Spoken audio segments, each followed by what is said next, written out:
Hello party people, it is Will Pemble. I wanted to maybe hop into the backyard for a couple of minutes today and go see if we can learn some things and do some experiments with the Iron Dragon project.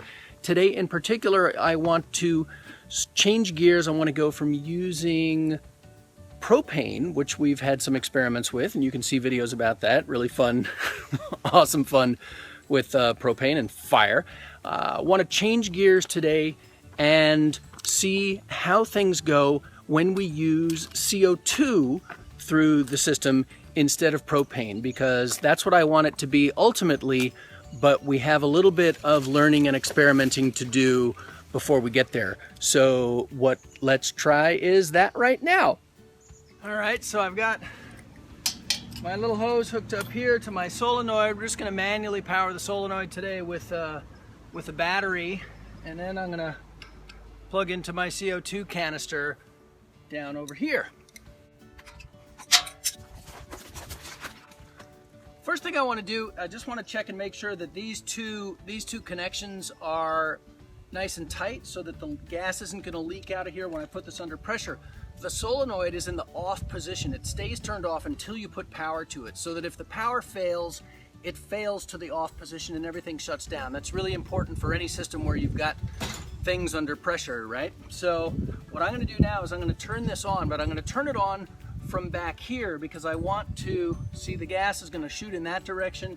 I'm going to stay, again, out of the line of fire of all of this stuff when I turn it on to test it, because if something fails, I want to be able to turn it off real quick right after I don't get hit by anything that might start to fly around. So I'm going to stand back over here and just put a little bit of gas to it and see if it's just working, right? So right here is where nothing should happen.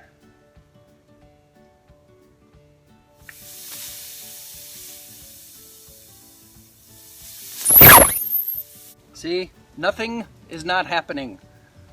We're losing pressure through some of this. We're either popping out of the solenoid here. I think we might have just popped this gasket on the solenoid.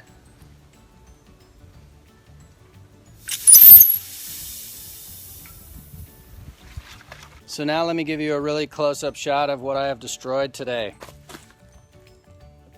When I turn on the gas, you look at the corner of this gasket right here on my solenoid, which is now no longer a solenoid. Here you go.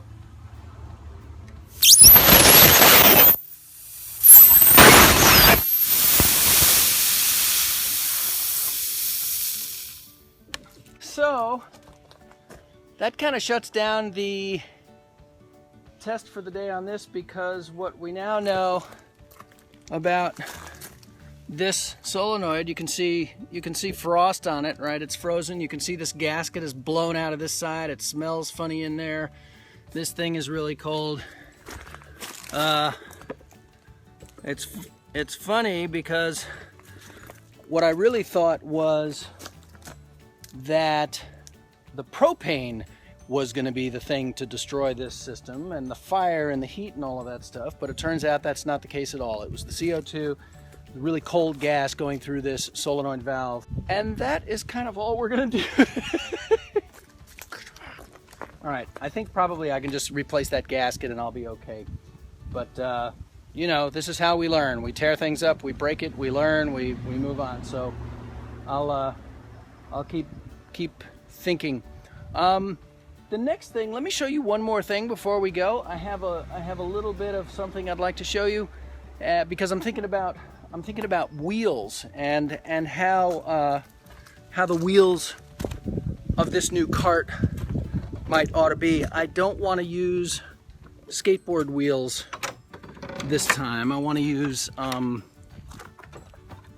another kind of wheels. I want wheels that are like at least 4 inches in diameter is kind of what I'm thinking, and maybe longer. And so I was inspired by a video that I saw of a really cool backyard roller coaster. I'll show it to you, and I'll give you the link to it. This guy did a beautiful, incredible thing. I'm really excited by that coaster. I think I liked it and subscribed to his channel so you could find it. But What I'm thinking here is using these kinds of bits and pieces, right? Using this big piece of angle iron and tubular steel and 4 or even 5-inch diameter wheels to build the wheel sets for this new coaster, right? What I'm thinking is bigger wheels will get the cart farther away from the track, and bigger wheels don't have to spin as many times to go fast. So that's kind of what I'm thinking, is bigger wheels will be a more stable, smoother ride, faster. I also am thinking that I want to use much thicker diameter steel pipe for the track. And so anyway, we appear to be going big, and that's kind of how it's working out. So next video, I'll show you how the wheel assembly project is coming along, and I'll also tell you how it worked out after destroying the solenoid. Really disappointed by that, but that's part of the game.